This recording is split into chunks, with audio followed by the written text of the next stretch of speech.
We're looking this week at the story of the Roman centurion found in Matthew 8, verse 5 to 13, when he asked Jesus to heal his servant.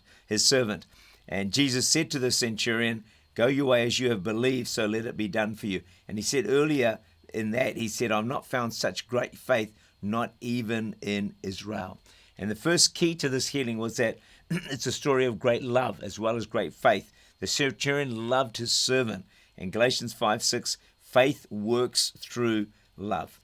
His servant that he loved is at the bottom of the social order.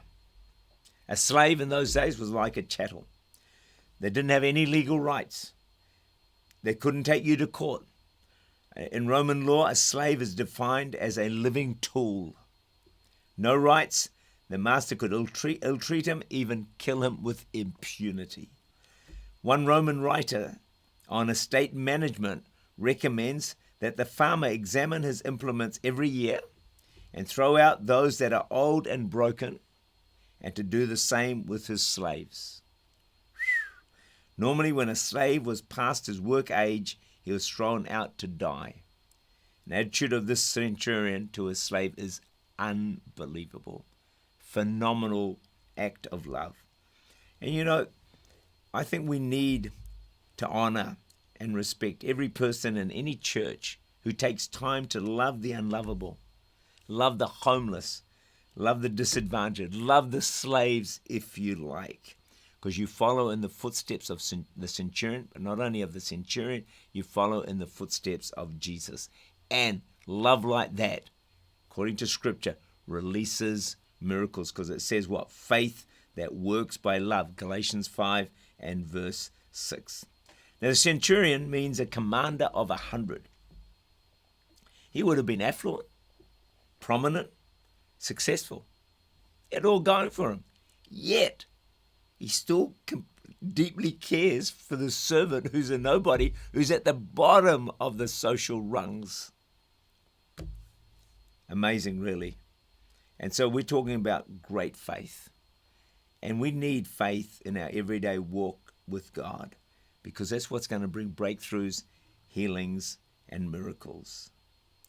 As the years go by, I said yesterday, I find my faith is increasing more and more. And I'm praying, give me a few more years. Well, hopefully less than that. And I'm believing I'm going to start seeing amazing, astounding, impossible miracles. Because God's will is that miracles become commonplace. Let me just tell you the story of Charles Blondin, a French tightrope walker in the 1860s. The first person to cross a tightrope stretched across 11,000 feet across the Niagara Falls. It was 160 feet above the falls, and he did it on stilts. He did it on a bicycle. They reckon he did it blindfolded. They reckon he carried a stove, cooked an omelette in the middle of the rope, as he's walking across this thing. I mean, I've checked this out online, and I understand this is all true. Hard to believe it, but anyway, one time a large crowd had gathered as Blondin pushed a wheelbarrow holding a sack of potatoes. After crossing, Blondin said to the crowd, "Do you believe I can carry a person in this wheelbarrow across the Niagara Falls on a rope?" The crowd yelled, "Yes, Blondin, yes, you can do it, you can do it." So Blondin said, "Okay, who wants to get into the wheelbarrow?" And I understand there was probably no response. No one. But someone said that one man actually did get into the wheelbarrow. I'm not sure about that. So this is a picture of what faith actually is. The crowd said they believed. Blondin, you can do it. But their actions proved that they actually didn't believe.